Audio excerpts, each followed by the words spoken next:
On this video, we talk about a model for self-directed healing and explore the three orientations of past, present, and future. Stay tuned.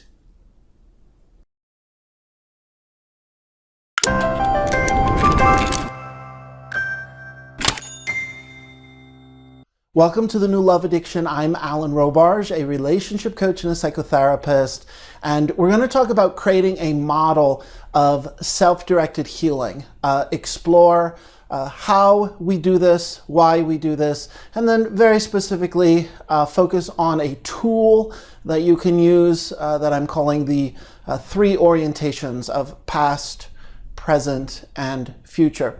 So the common question that I get asked, a frequent question I get asked is, how do I heal?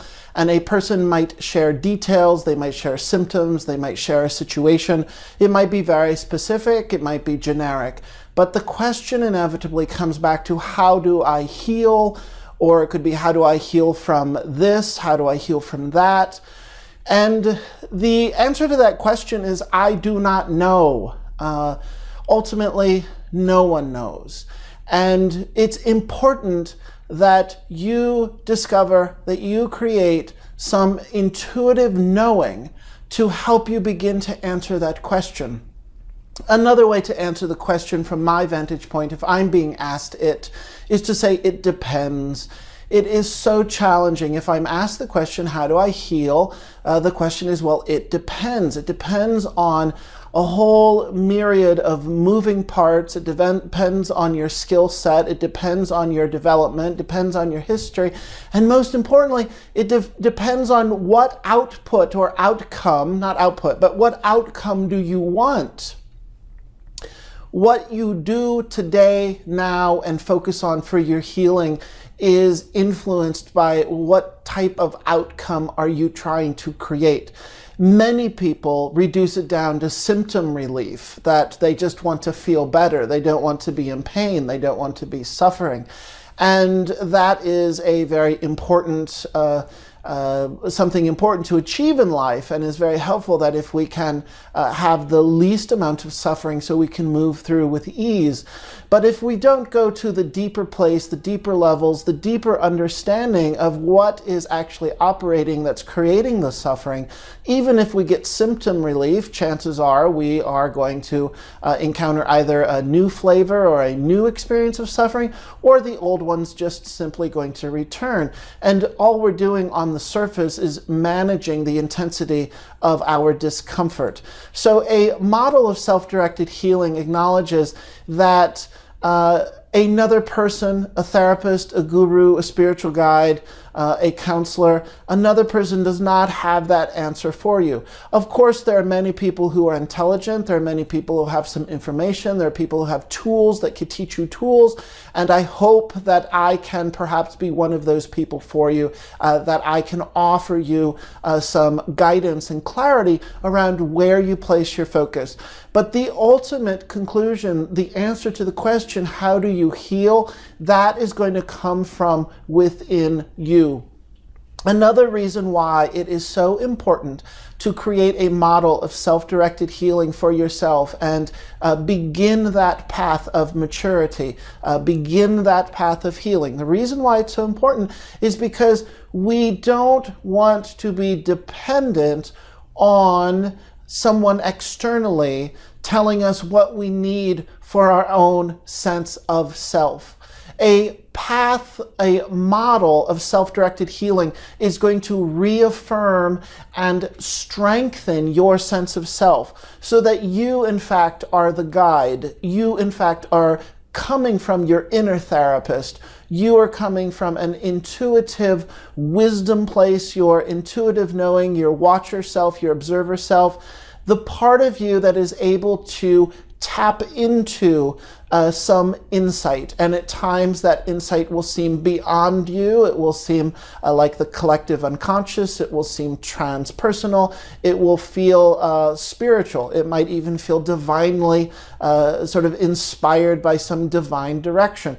But however you're accessing that truth that is going to give you some awareness and illuminate your path, it needs to come from yourself. And in that process, you're going to be affirming your sense of self. You're going to strengthen your sense of self. Your self-worth is going to become more integrated into knowing your choices and how you take actions. So for all of these reasons, it is so important that we begin to learn or teach ourselves or discover what exactly is your model of self-directed healing. And that's the point of this video. That's the point of the upcoming videos, to begin to map out for you some places, some areas that you can focus, that you can, they're going to be tools to learn along the way, and also to say, let's look at this one area. And if you can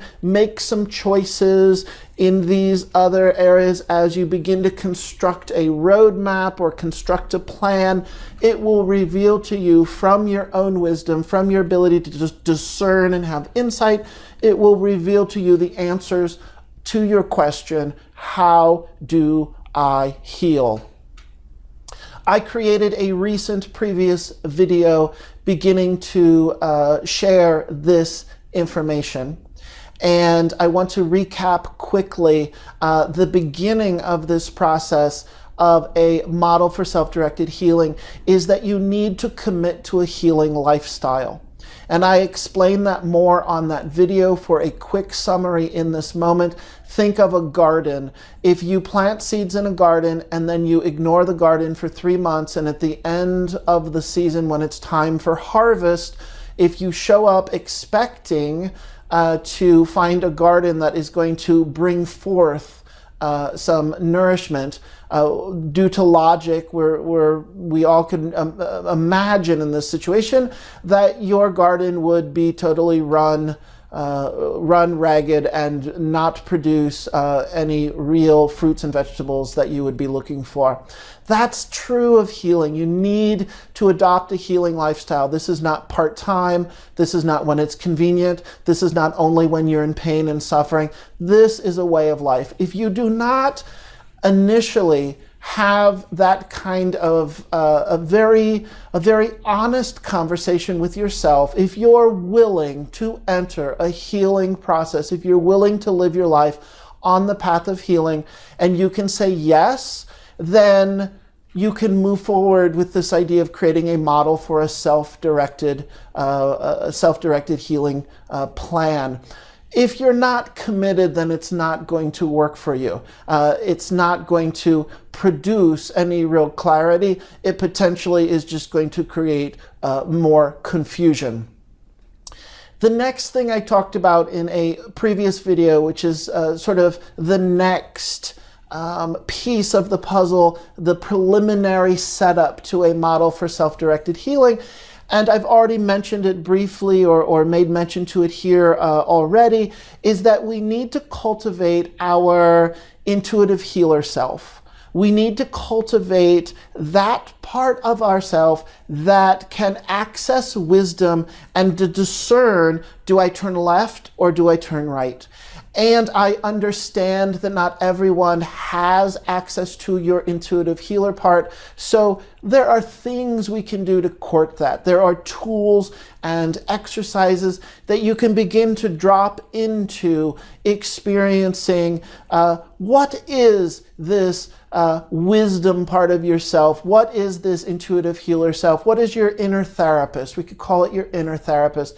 If you do not have this, if you do not have access to that sense of knowing, and it might not always be available, you might need to sit in meditation to have some clarity come about. You might need to take up a contemplative practice of, going for a walk in nature to slow down, to distance yourself from clutter and distraction and constant entertainment, and to be able to drop into and breathe with your intuitive healer self, to access the wisdom of this inner therapist. If you do not have this, then you're not going to be able to move forward to answer the question, what do you need to do for your healing, or how do you heal? So again, that is the purpose of these videos, is to begin to practice how do you strengthen that skill? How do you activate or uncover your intuitive healer self? The next, in the previous video, I talked about the 3 pillars of well-being, and I call them thoughts, feelings, and actions, and they're very common in many, many types of therapies, orient around if they focus on thoughts, if they focus on feelings, if they focus on actions. Also for feelings, what I like to focus on, or what I like to also link that to, is the word sensations, the felt sense experience in our body, what is going on in our body with our sensations, and how that links to our feelings and our emotions. It's that piece of the felt sense that essentially is going to inform our thoughts and inform our actions and inform our feelings. The reason why this triangle, this idea of orienting, is so helpful is because you can begin to discern which one do you need to start with. To answer the question, how do I heal? Well, you tell me. Are you going to start looking at your cognitions and your thoughts? Are you going to start looking at your feelings, your emotions, and your felt sense experience in your body and how that's influencing what's going on with your suffering? Or are you going to look at your actions and your behaviors and your sense of agency and your ability to take action? Or if you're stuck, we're going to look at how you're unable to find the fuel or the energy to actually take action and move something forward. So if you can orient and begin to create a framework for how you're going to answer the question, how do you heal, it is very important to check in with what I'm calling the 3 pillars of well-being.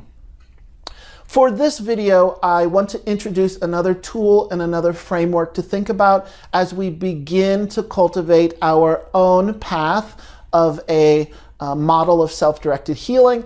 And I'm calling this the 3 orientations. And you've thought of this before, people talked about it before. It's rather common in many types of modalities of therapies or creating or organizing different types of therapies. And that is past, present, and future. Now, I want to initially share with you that even as we begin to have this conversation about past, present, and future, there's something inherently illogical and crazy making when we discern past from future. Because, and I know you're going to be on board with this the moment that I say this, everything is present. How could it not be present? If I'm talking about the past, I'm still in the present referencing the past. I'm not actually literally in the past. My brain is not stuck in the past. My brain is I still have blood flowing through my veins. I still have a nervous system working. My mouth is still moving as I'm speaking. I could talk about some memory in the past. I'm not in the past, I'm in the present. Same thing with the future. I could imagine who I am becoming. I can talk about how I am maturing and growing, and I can set goals for who I want to be or what I want my life to look like, but I'm not really talking about the future. I'm experiencing in the present moment my idea of what I'm imagining my future is going to be. So this is a very key point because one, it can be crazy making if certain healing modalities say, well, we don't talk about the past. We never talk about the past. Well, everything's in the present anyway, so it doesn't really matter what you talk about. Number 2, it can be really, really helpful to know that you're in the present moment because it reinforces the tool that I'm going to offer here. And what that tool is that we need to work with the past and the future and acknowledge that it is in the present. And what we're doing are we're changing habitual patterns and we're changing old narratives. So I'm going to break this down and focus just on the past. When I slow down, when I think about the past and memories come in, stories come in, I can begin to reflect on my family. I can begin to reflect on previous experience, and I can reflect on who I've been, and perhaps I have changed over the years, so I can notice the qualities that have shifted and how I have matured. When I am doing that, I'm going to be able to identify habitual thinking and repetitive narratives of how I believe myself to be in this world. So, as a model of self-directed healing, something that we need to begin to do is identify what are our habituated responses, the reoccurring ways that we're orienting or showing up to a current situation of suffering, or we're showing up in relationship, or how we're treating ourselves. And we're beginning to say, well, isn't this interesting?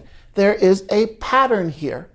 And linked to that pattern, almost inevitably linked to that pattern, is a narrative. And the narrative is informing how we're experiencing the present moment, because it's colored and influenced by what the narrative is dictating. To answer the question, how do I heal? We need to be able to slow down, notice what these habitual patterns are with their corresponding narrative that is telling us who we are today. And we can begin to challenge that, or we can actually rewrite the narrative. When we do this in the present moment. And I will be having a felt sense, a current body experience, as I'm imagining changing the old narrative. As I am confronting the habitual thoughts and the habituated mind, the habitual patterns. This is not a stale, dead idea. This is actually very active in the present moment. Because while I'm referencing this past, I'm simultaneously noticing what am I feeling in the present. This is a very, very important skill to use, because what happens is we are rewiring our brain. We are having a new corrective experience in the present moment when we are able to reflect on the past and integrate it into the present, and also integrate it into a discerning choice of how we want it to unfold today and in the future. Which brings me to the future, the exact same thing. When we think of the future, we are imagining who we're becoming. That opens us up to some groundlessness. If you really think about who you are, and if you think about who you're becoming, in a rather short period of time, you might have a kind of exhale moment, a kind of dropping into this feeling of, I don't really completely know who I am, and I do not know who I'm becoming. And for some people, when we tap into that, it's frightening. There's a kind of primal fear and a primal groundlessness to realize, I don't really know who I am. And in fact, who I am is not a fixed self, but I am constantly evolving and constantly growing and constantly maturing. And I don't know who I'm going to be tomorrow. And I don't know who I'm going to be next week. And I don't know who I'm going to be six months from now.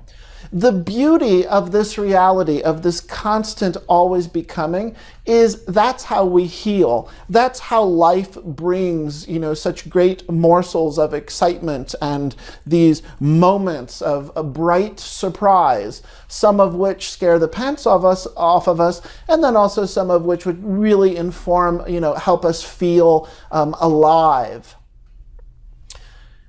This tool of using the past, the present, and the future is going to help you illuminate habituated thoughts and old narratives, and also begin to construct in a very creative way who do you want to be and who you're becoming. However, we're lumping all three of these things together. These three orientations are not separate orientations.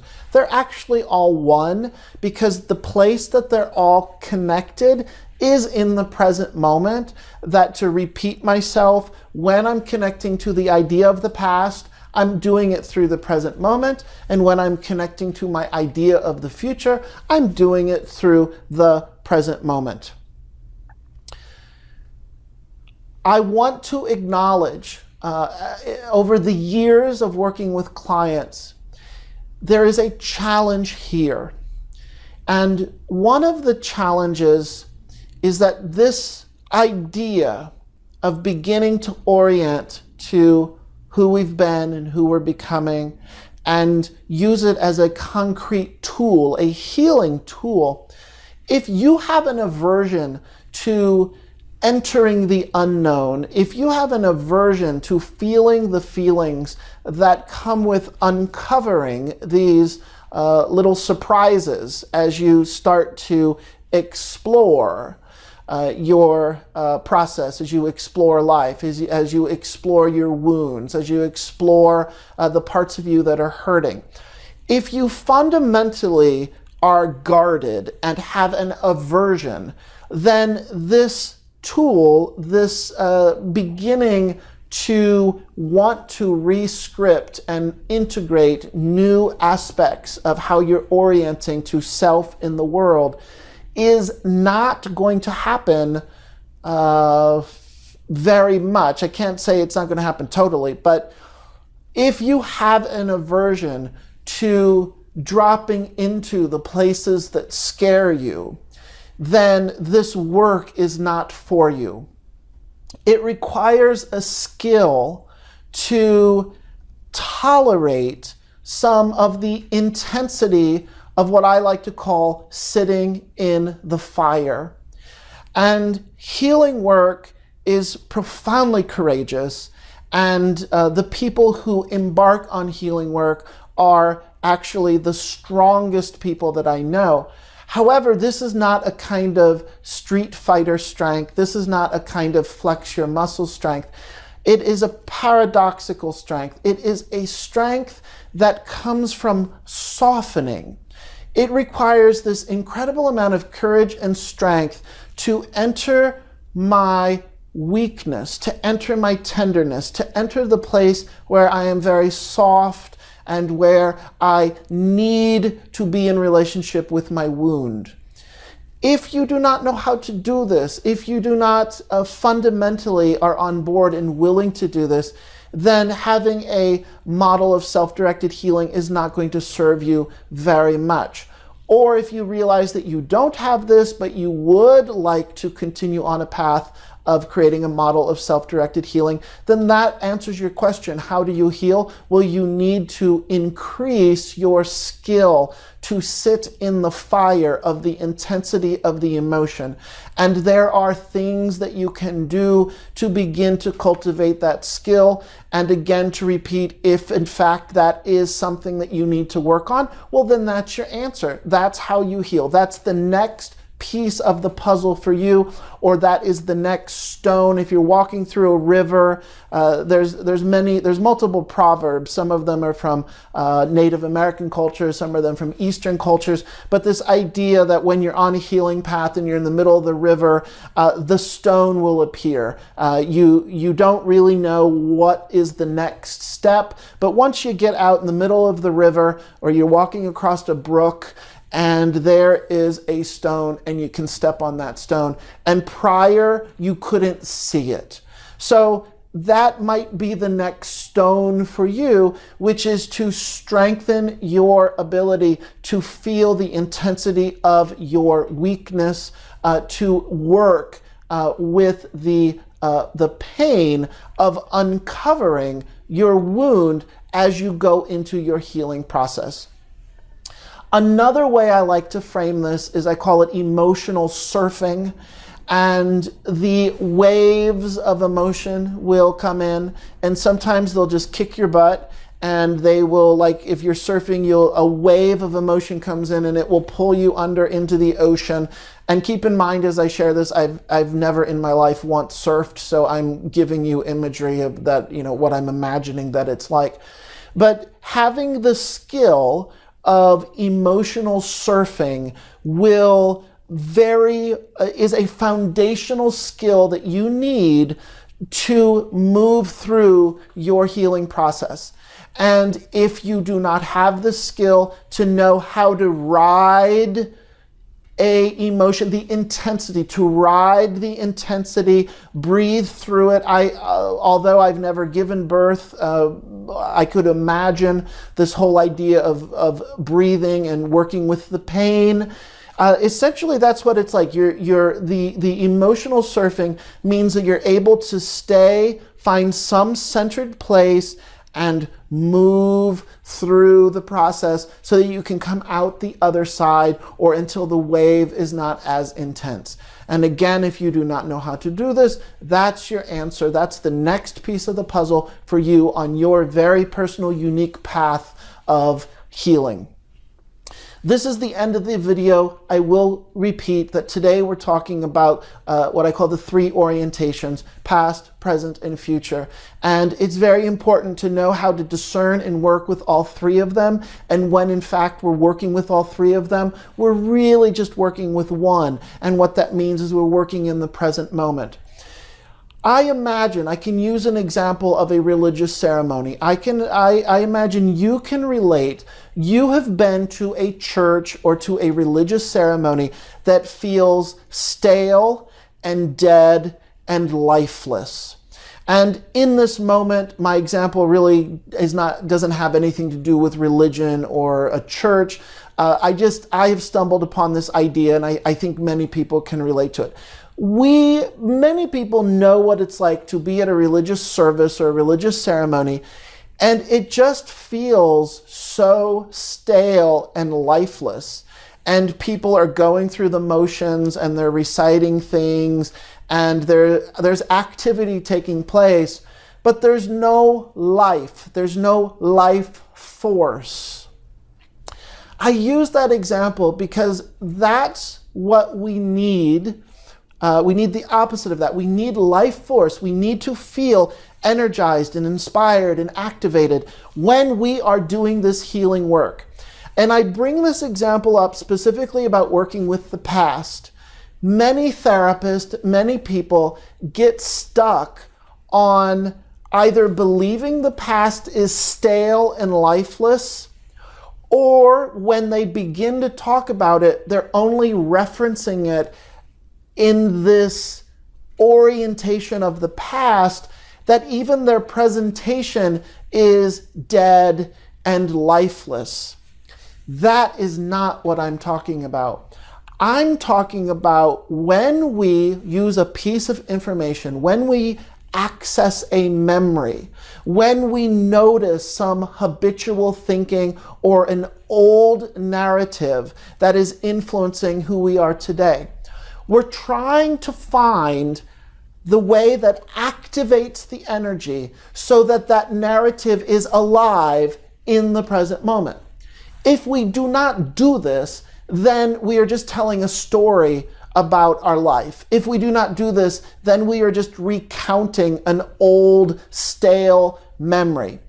The focus or the purpose of doing healing work that incorporates the past is, one, that word incorporates. We really need to have it be incorporated, but it has to be alive. It has to be active. We have to feel some electricity and charge around what we're exploring, and we have a very current, present moment curiosity to want to integrate it, to want to know more about, well, how does that piece of information from the past influence who I am today? How does that piece of information about what had happened to me influence who I am today?